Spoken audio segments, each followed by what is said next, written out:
Jimmy, Mijira Abedom. The same fan, Abedom, way Abedom, or me from her. Me chasing some new to me a kita. Me chere kakrebi edi aboawate. Me chere kakrebi nchire because so de bia me chere na so de ye adwuma. On try so obaboa me sikasam. Ha? Sika me two kafin kraba e sika na me top through. Nti ya momoa. Awrade nkan ho no onye yie. We Abedom a ohun. Me pa cho ye wa bebia ne nsuni ne ban. Ma checha abe ho bebre ni. We Abedom yi hwade no odidwa enkoso. Ne opese nipa dom emra na brabom. What to crowd on your sofa cram and nipa mra brabom nipa no. Obi ti udin ya so chew sika. Sa Abedom ne ye. So what I say. Obi odidwa odwam na enkoso no Abedom ne ye. Me pa cho betu we ba ko 21. Sa miensa. Me pa cho fesija so. Nua. Tie me say den. Nua. Onua ade a me pese we nie. Hwe unso no gu bucket mu. Nafa ahaba ye frene aya. Wei. Aya. Fagu suom na fa dware wo ho. Obesan the following day obesan aye ne saa. The third day obesan ne saa. Saa 7 days. First day 21, second day 21 ni nyina abanua. Afa wanua ni nyina na wanua nyina ntungu no akabom no awo.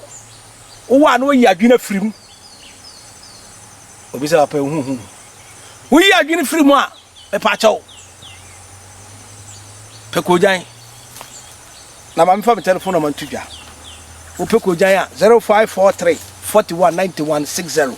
0543 419160. Afei adwena wa yi ni nyina no. Me de mefe. Ese obi a won to ne duro e yare ye. Me de mefe ne adwaye chi ne ade bi e ka ho. Na obi a to ne duro ntime home na me de asa ne yare ye. Aha. Ti na me kire wo no. Enti wei kwasia bi kwa so wato meduro enso me na me gina ha no. Kwasia bi kwa. Enti wei ne sawie no adwe no. Frodi focus entry no ma na me bobo no 0553 401462 and 0543 419160. Frame mama adwe no wachichi okojam na ade beto so. Na ba bia wapata na wo ye no mu no wo de ahye fam wo. Me pa cho ma me abefo be kodi wo dwan mu nyina wo de udwan de emfa yensan koka. Emfa yensan kan. Wo si wo so nipa beba abeto ade. Oroforo mpe na apadan. Afetie yi wasum ne tie. Abedom ran kasa. Edebia wo kra de bia nu egu adiem. Na wini keke. Wini keke. Ema wo takra maso tumi baso. O kasa tumi ya adwuma. Wo de ton ade a nipa tiew. Akwadwuro ne nkwahye nti ase japade wo ye fie nyina. Ha? Orofo frame wate. Na menchiro ne yeko. Na menchiro ne yeko. Ha? Afeti Abedom na utimi tu baako 7. Ufie entrance. Ya de ade bi kan na wadua ufie ne entrance. Abefo mafie no. We sign for another set. All the corners of the house and the entrance. Edua ho. Eno ye ne wo bra bosome apie. Not half month no, the full month. Sada no ene ye sada.